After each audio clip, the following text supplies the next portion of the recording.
WFSB, this is an Eyewitness News update. Good morning, everyone. I'm Nicole Nalepa. It is Tuesday, January 24th, and here are your top stories today. This morning, we continue to follow a police investigation out of Willimantic. Police were in the area of Aspen Place in Ridgewood for more than 17 hours. The Major Crimes Unit and Connecticut State Police joined the investigation that started yesterday morning. Troopers were also seen entering and leaving the home beginning late last night. Now, as of this morning, police are not revealing what exactly they're investigating.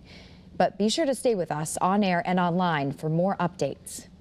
We now know a Massachusetts man was killed in a crash involving a car and a tractor trailer on 84 eastbound in Tolland.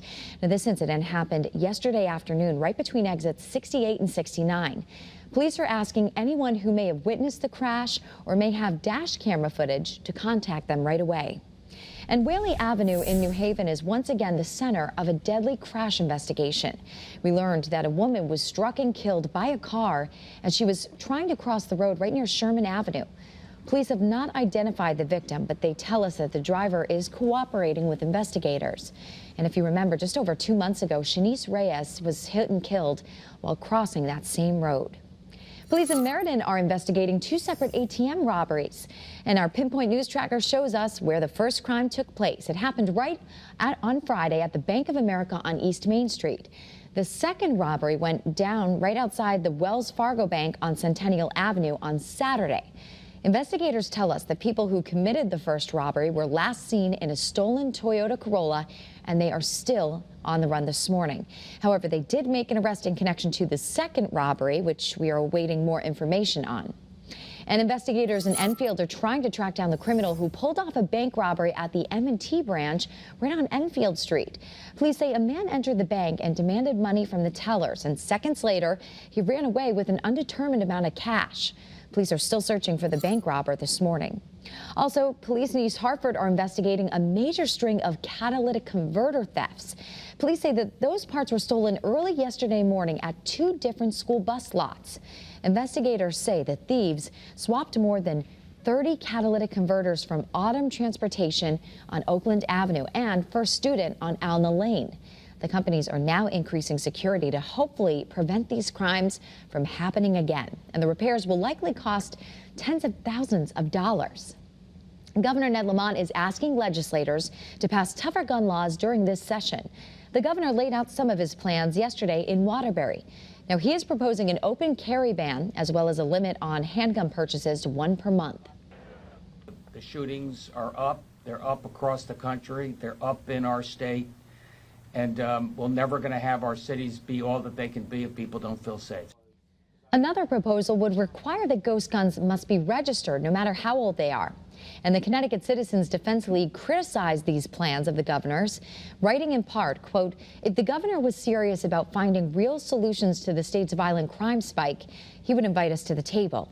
His continued failure to do so is telling, unquote.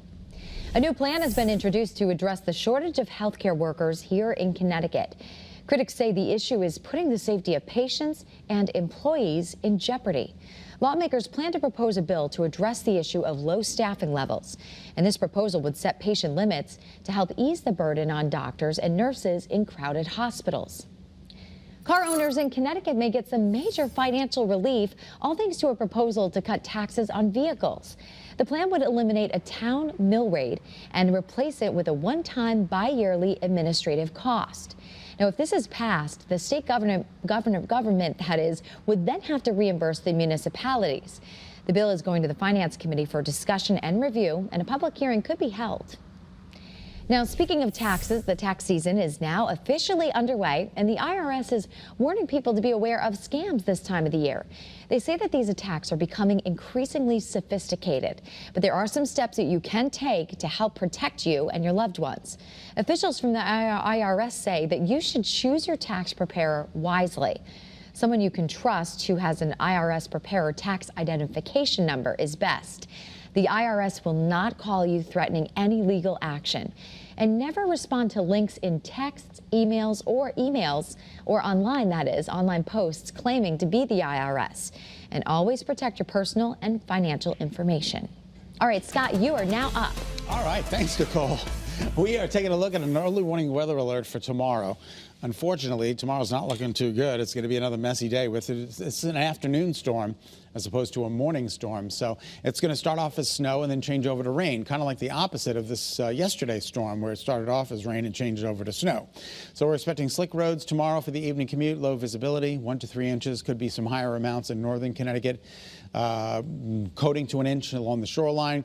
But it's going to go from snow around 5 o'clock in the evening. It's going to change over to a bit of a mix, and then rain at night. So it'll become breezy as well. So here's again what we're going for tomorrow, not today. Today's a beautiful day. 1 to 3 inches in the highest elevations of northern and northeast and northwest Connecticut. Again, there could be a 4-inch total, coating to an inch along the shoreline, but most of Hartford County in that 1 to 3. All right, now in the meantime, our Doppler scans the state. Oh, Nicole. Wow. I want to live in Old Saybrook. Right? That is beautiful. Isn't that stunning? Oh, my goodness gracious. We'll check out Mystic, equally as nice there. You can see the birds flying around. Beautiful start with visibility at a perfect 10. Temperatures, good. We're in the upper 20s and low 30s this morning, which is some good numbers. 18, typical overnight low, so we're doing better than that.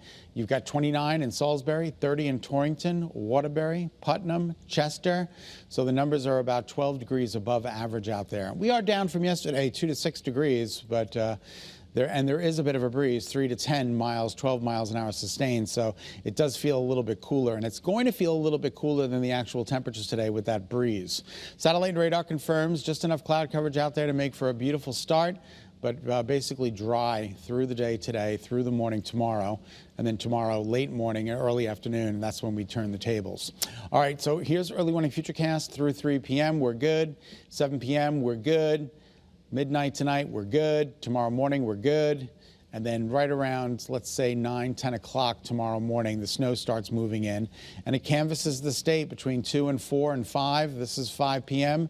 Some snow coming down in Connecticut, and then watch what happens. The warm front pushes in, the warm air punches into Connecticut, and we see a transition over to sleet and some snow and some plain old rain. It all kind of wraps up very early Thursday morning, but not before the opportunity for a little lightning and thunder. So here's the models. 4 p.m. Wednesday, yep, it's snowing on both of the models. And then by midnight, tomorrow night, it's rain. And then we just are dealing with some scattered showers Thursday morning, but it's all wrapping up, which is good news. So today, we're talking about temperatures in the upper 30s, low 40s with partly sunny skies. More of the same for the shoreline. Temperatures there a degree or two warmer, 41, 42 under partly sunny skies. And then the sun was up at 7:11, sunsets at 4:55. Your 7-day forecast includes the alert for tomorrow. Thursday, a morning shower giving way to partial sunshine, mild on Thursday. Friday, Saturday, Sunday, all look good. 7:08 is now the time. Nicole, we'll send it back to you. All right, thanks, Scott, and thank you so much for tuning into Eyewitness News on this Tuesday morning. Remember, you can get news and weather updates anytime on the Channel 3 app. Everyone, have a great day. Enjoy those sunrises. Stay healthy, be positive, and we'll see you tomorrow.